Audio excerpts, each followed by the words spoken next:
All right, social studies this morning. We're going to start taking notes. Actually, we're going to take notes on lesson 1 in chapter 11. Oh, the Thursday before spring break, you are assigned the vocab, people, places, so that should be done. If it's not done, then it needs to get added into your notebook as well. Okay, so I'm looking at lesson 1. The PDF should be there and open. Lesson 1 is exploring the West. We're going to see how the United States starts to grow now that we have become independent. Okay? So at the top of the next blank page, chapter 11, lesson 1 notes, that's what you're going to write. Roman numeral 1 is going to be what? Claire? Oh. Yeah, grab one. What am I going to write next to Roman numeral 1? It's been a while since we've done notes this way, but it should pretty well be how we do it. What goes there, Brendan? I think it's called a subtitle. It is. We're looking for a subtitle, but what is it? I'm not going to type subtitle there. I'm going to type the heading. You might call it the subheading, being that it's not the heading of the lesson. Emmy? Immigrants and pioneers. Yeah, those first big purple words, immigrants and pioneers. Now I'm going to come over here, and my first note will be next to A. Now, some of you are preferring to do I called it the T-chart, okay, where you had some information on one side, questions on one side, and then the answers to those questions on the other side. Okay, this is the outline form that I typically use. Some of you prefer to do a 1 here, okay, instead of the Roman numerals. So it's up to you how you're laying your notes out, as long as you're writing these notes down in a way that you can understand and remember them. Kenny, Can I try my iPad? can you try it? What do you mean? Can I charge my iPad? Not right now. You'll have to just follow along. Claire? Can I get my control in my mouth? Yeah. You have a charger in your book bag? All right, you can get out and plug it in, but you'll just stay at your desk. Follow along. All right. Let's see. You should have the PDF for lesson 1 pulled up. And it starts on page 426, Exploring the West. It says, you are there. The year is 1780. Your family has traveled far to settle here in the Kentucky woods. Few settlers live in this area. Wild animals live all around you. But you were too excited to be afraid. After a long, hard trip across the Appalachian Mountains, you are in a land that looks like paradise. It has deep woods and meadows full of wild flowers. This beautiful place is going to be your new home. On page 427. Nice and loud. Read for me the first 2 paragraphs there, underneath immigrants and pioneers. Jackson? In the late 1700s and early 1800s, many immigrants came to the United States.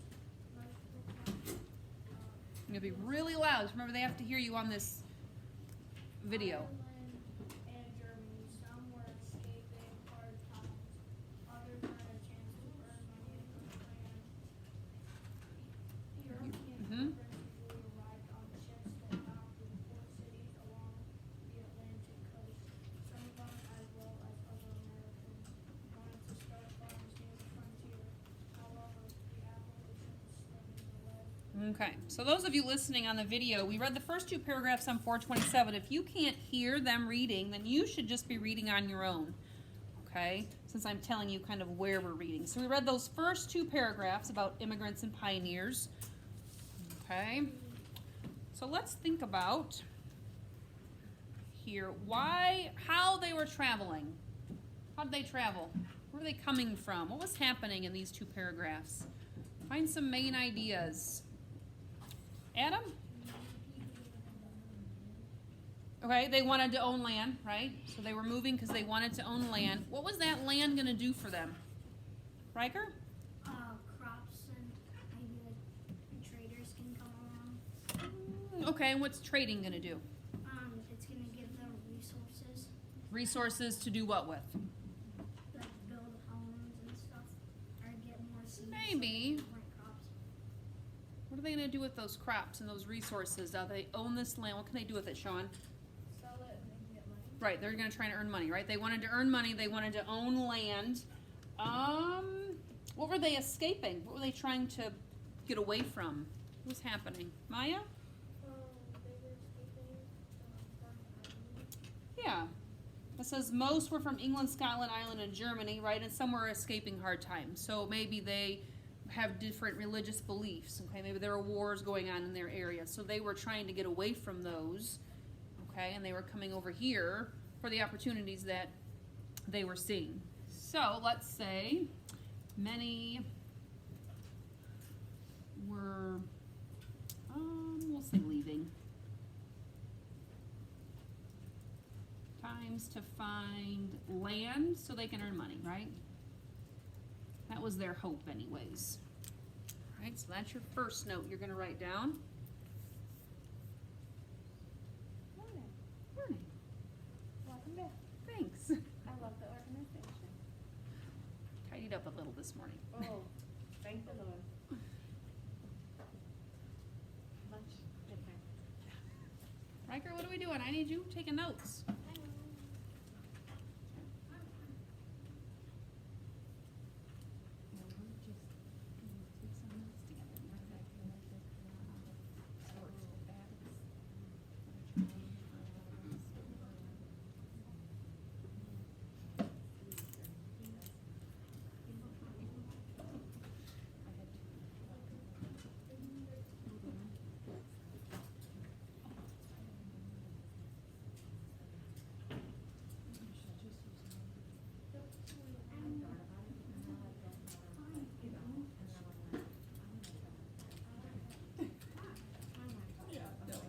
I did think it was clean now. Yeah, it was.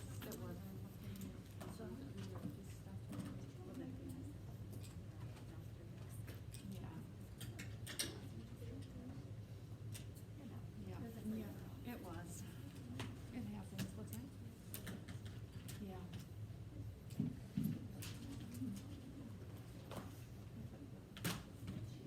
But yeah, I did, yeah.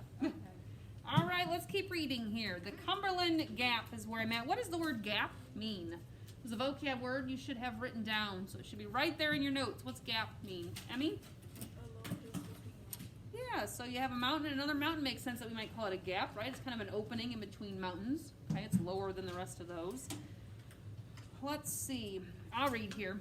One way over the Appalachians was by an old Native American trail that went through the Cumberland Gap. A gap is a low place between mountains. The Cumberland Gap was at the point where the present-day states of Tennessee, Virginia, and Kentucky meet. One of the best-known pioneers to cross the Appalachians was Daniel Boone. A pioneer is an early settler of an area. A private company hired Daniel Boone and about 30 others to widen the trail through the Cumberland Gap. The group built the Wilderness Road, which became the main route to the west. Soon, thousands of people were going to Kentucky. By 1792, Kentucky had become the 15th state, the first state west of the Appalachian Mountains, or the Appalachians. All right. Who's Daniel Boone? Somebody you should have already written down. Jackson?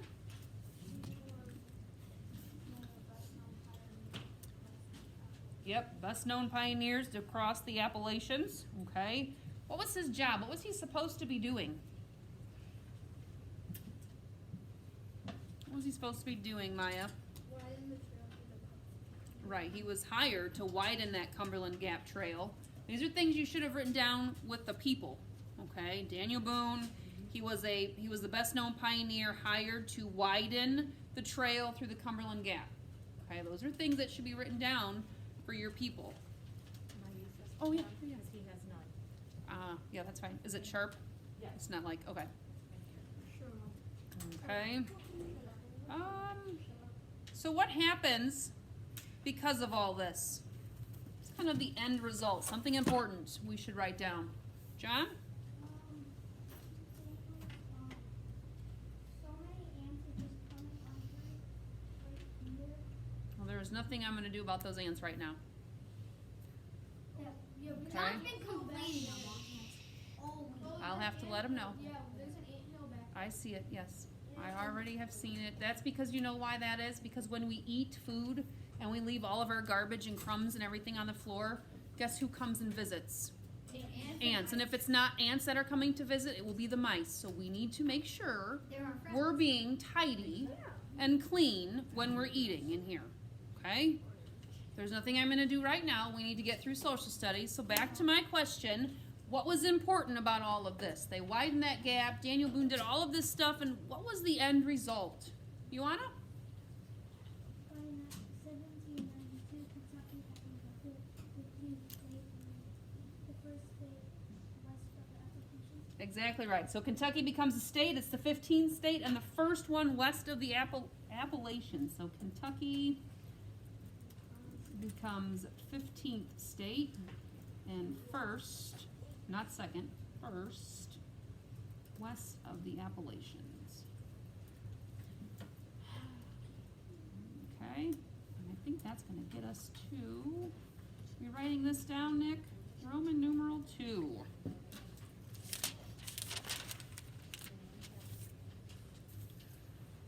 All right, give me a second, write that down. Why aren't we writing stuff down? Where's notebook and pencil? That doesn't look like what I'm writing down. Nope. Okay, I've got away. Pencil and a notebook. Then get a piece of paper from back here. There's a whole green thing of paper. Typing on the iPad right now isn't an option.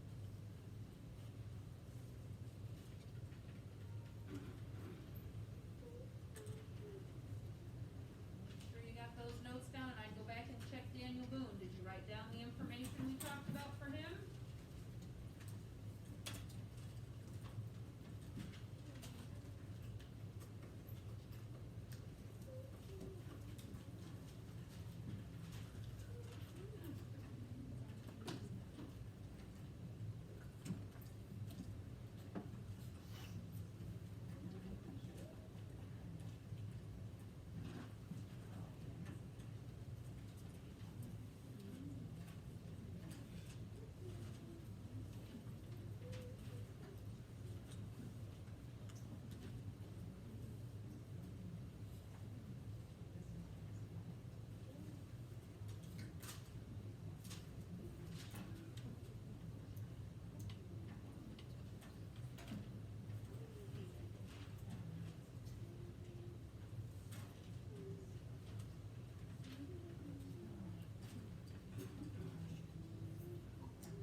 I don't think so. This is kind of an issue.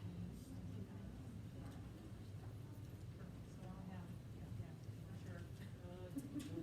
Sorry. No, you're fine. I tried. I know.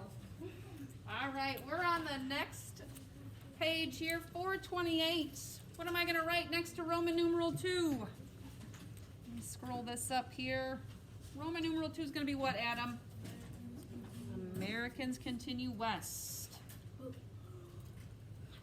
Now, let me type this here and then otherwise I'll lose my train of thought. So again, I had mentioned, some of you might, was it Wyatt and Canyon? Were you guys doing the T-charts there for a little while? I think Wyatt had liked that, right? So you would take this and make it a question, which you can do now. I just don't type the questions up here. That's what you should be thinking about. Americans continue west. So questions I can think about, why?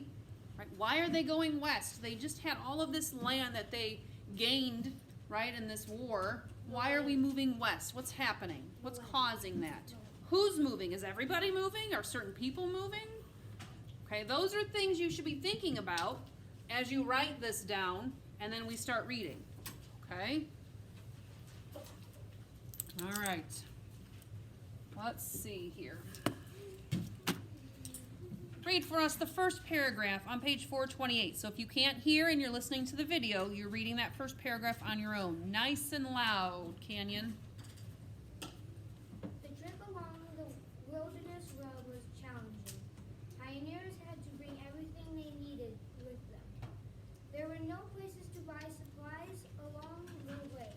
Settlers brought clothing, furniture, and tools with them in a large overland wagons. All through the trip was difficult. More and more people moved west. Okay, so let's think about that for a minute. right? The trip was difficult. What made the trip difficult to go out west? So again, I'm wondering why they want to do that, right? Why was it difficult? Claire? Because they had to bring everything they needed with them. Right, they had to take everything with them. There was nowhere to stop. There were no grocery stores and gas stations and farmers markets along the way. They had to take whatever they needed with them. Turn around, Nick. All the way facing forward. I'm up here. Thank you. What else? Sean? It took a lot longer than flying and or driving because they had horses and Right. trailers. Their way of transporting all of their stuff, right, plus them, was difficult. It's not like today. We have cars and planes and that. They had to travel by horse and buggy, okay, on roads that aren't blacktop like ours. So imagine how rough that would be. Kenny? And one thing to add to Sean's is the horses would eventually get tired, and if you wanted to keep going, Exactly. the horses might not want to keep going, so you just have to stop. Yeah, you're gonna have to stop probably quite often, huh, to let those horses rest and they have to eat and drink, as so do you, right? Okay, so a difficult trip, but we're still moving west. Let's see if we can find out why. New states. It says sometimes disputes arose over the forming of new states. During the 1780s, one group of settlers in North Carolina tried to form the state of Franklin. It was made up of 3 counties in western North Carolina. John Seaver, a former Continental Army general, was elected as governor there in 1785.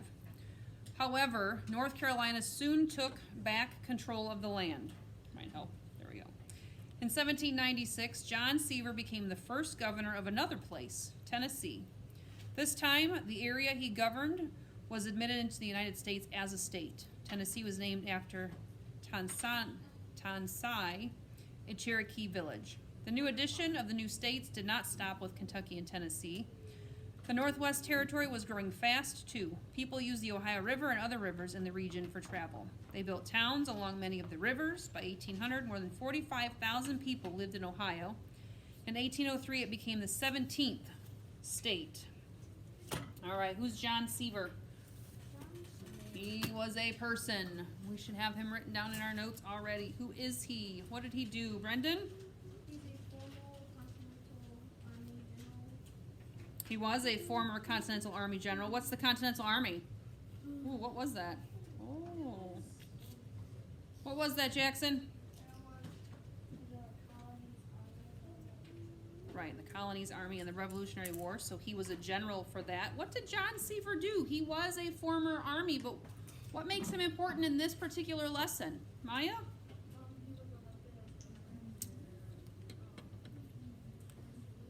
Yeah, he was the first governor for Tennessee. So hopefully you have that written in your people. I'm going to put that here, just in case.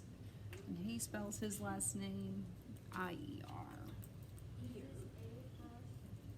Was elected as Tennessee's First governor. first governor.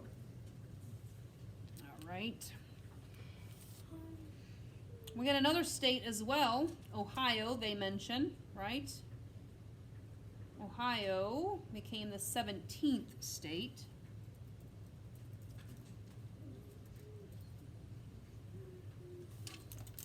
Write that down. I want you to go back and kind of look. Did it tell us why they were moving west?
Anywhere in these paragraphs does it tell us why they were leaving? Or maybe you can make an inference as to why. Why would they be leaving and going west when there's so much work? Go ahead, Brendan.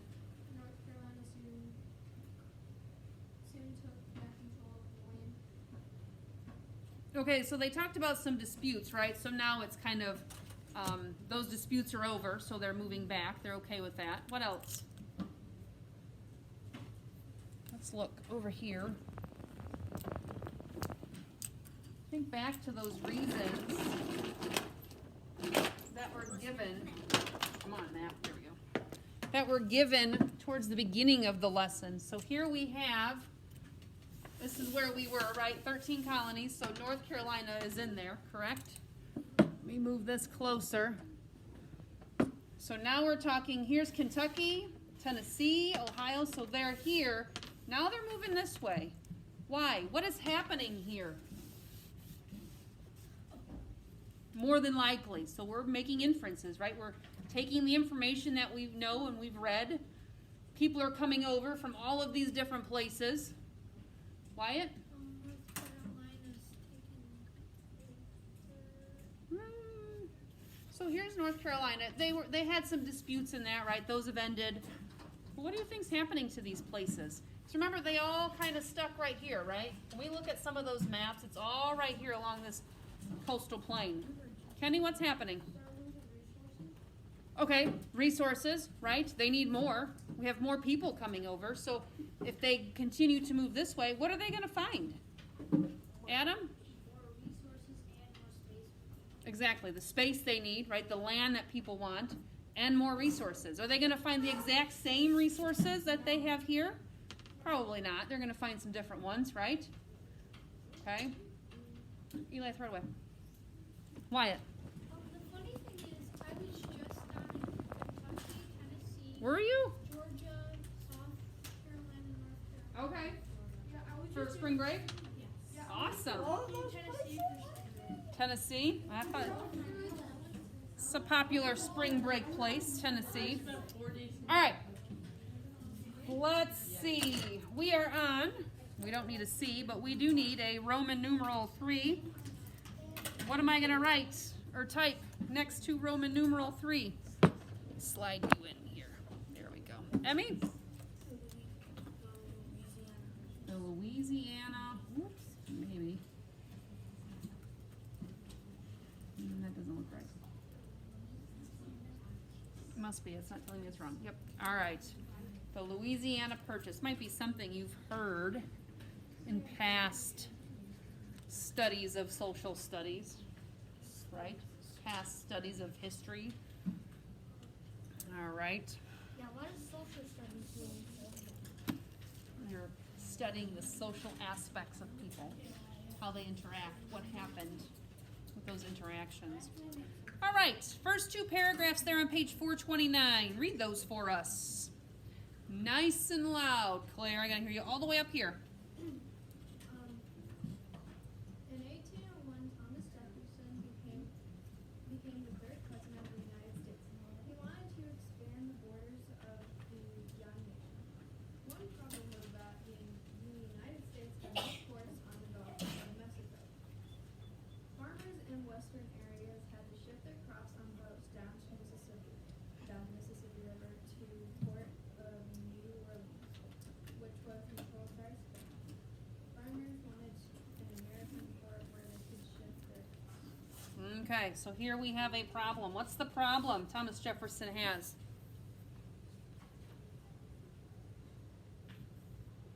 Oh, I think we better go back and reread it. One person, and that was the person that read it. Nick, I need your reading. Put that away. 2 people know. Oh, 3, I got more. If you don't know, read those first 2 paragraphs.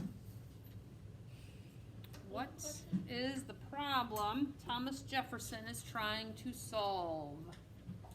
What's the problem? Jackson? There were no ports on the Gulf of Mexico. Yeah, no ports on the Gulf of Mexico. Let's slide back over here. Okay, so here we have, oh, make sure I get it in there. Right here's the Gulf of Mexico, right?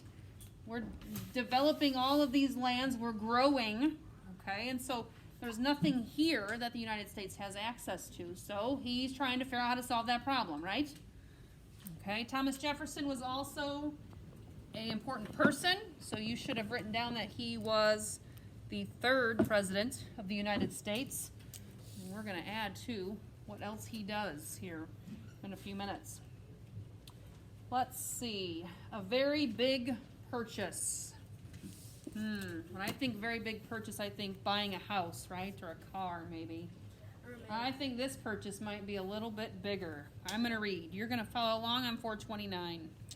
In 1801, Spain gave New Orleans and the rest of Louisiana back to France. Jefferson feared that France would build more settlements and stop settlers from moving farther west. Jefferson sent officials to France to ask Napoleon Bonaparte, the leader of France, to sell New Orleans. They also asked to buy what is now western Florida. France was preparing for war with Britain, so Napoleon needed money. He offered to sell all of Louisiana, more than 800,000 square miles, for just $15 million. On April 30th, 1803, the deal was made final. The sale, called the Louisiana Purchase, more than doubled the size of the United States. Then in 1819, the United States gained the rest of Florida. With Florida, the nation had possession of all the land in the southeast. So that's how we What did always Thomas Jefferson do? What did he do, Josh? He purchased Florida. That comes later. He does eventually. They eventually do gain the rest of Florida.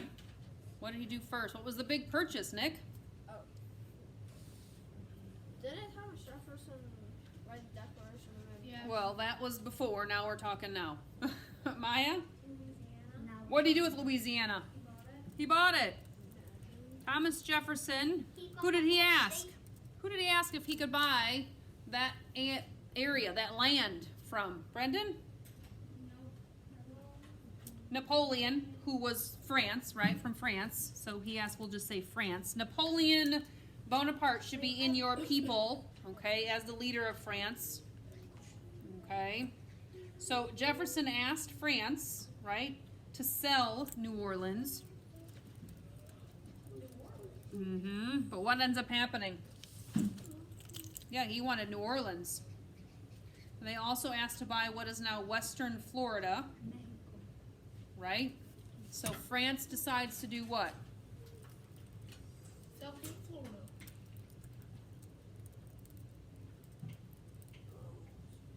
Oops. There we go. What does he end up doing? Let me scroll up here so you can see. There you go. Okay, better? So Thomas Jefferson asks France to sell New Orleans and western Florida. What does he get, Eli?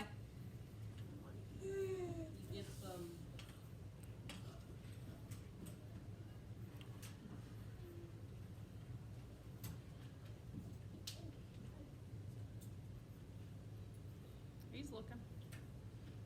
The bottom of 429 there. Those last two paragraphs.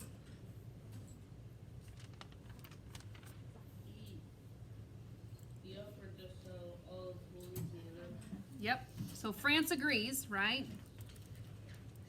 They agreed to sell all of Louisiana. Why? For just $15 million. Okay, why? That's a lot of money. That is Because Napoleon needed money. right. France needed money for a war. Oh, I feel like back then. You're writing. For a war against who? For,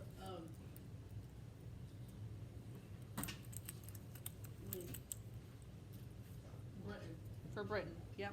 War against Britain. So we just ended a war with Britain, and now Britain and France were having a battle.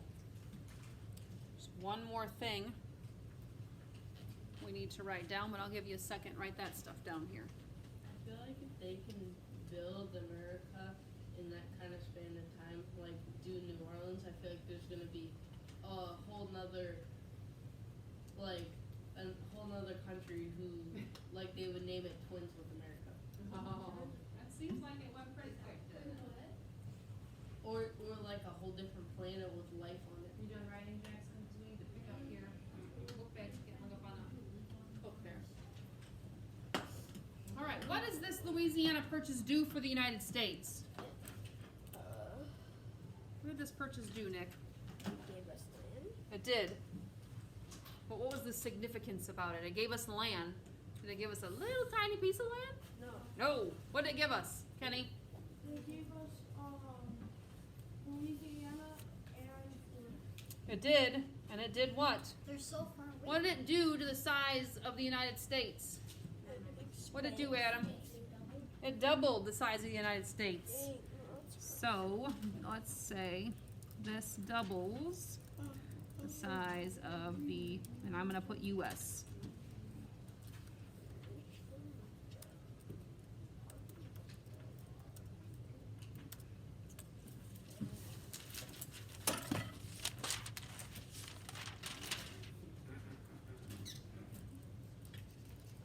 Louisiana and Florida aren't that far away.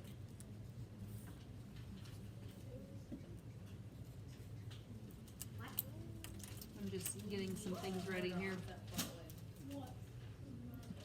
I know. You said they were far away. All right. You have on pages 430 and 431 a section here about Lewis and Clark. Okay, you're gonna read on your own and add to your notes about Lewis and Clark. You also have on 432, there's a little tiny 2 paragraphs here about Pike in the Southwest you're gonna read. Before I get to that, what are some questions we might ask about this heading, Lewis and Clark? Because those are the things I want you to think about as you're reading this last section here. What are some questions you might ask? Maya? Yeah, who are they? What else? Kenny? Why are they important? Okay, anything else, Canyon? We have who and why. Can you see? I can't scroll up anymore. Where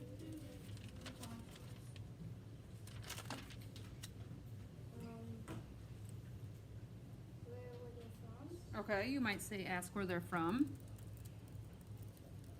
Okay, you might want to know what they did, which could kind of go with why are they important. So another way to think about it. Okay, so a couple of questions here to think about as you're reading that section on Lewis and Clark. I don't know why that was. And then that final, which will be Roman numeral 5,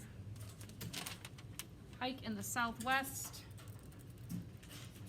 section. I want you to think of the main idea of those 2 paragraphs. Okay? Maybe, if I can type. There we go. What is? So not necessarily a specific question. I want you to kind of summarize. What's the main idea? What do they want you to learn about the Pike in the West? Okay? So you're going to finish those 2 sections. Okay? For lesson 1. And then, you're going to have to give me a minute. Let me finish up here. You're going to use those notes to answer the questions here on the 11-1 worksheet. Okay, so you have some social studies to work on to finish reading and a worksheet. Don't forget you have reading from this morning. Plus you may have had to finish up a FloCab and you got an I Know It math assignment. Okay, you have plenty to do right now, so I need you working. Don't forget to check chapter 10, Harmony, missing assignments. Those are due Wednesday. Okay?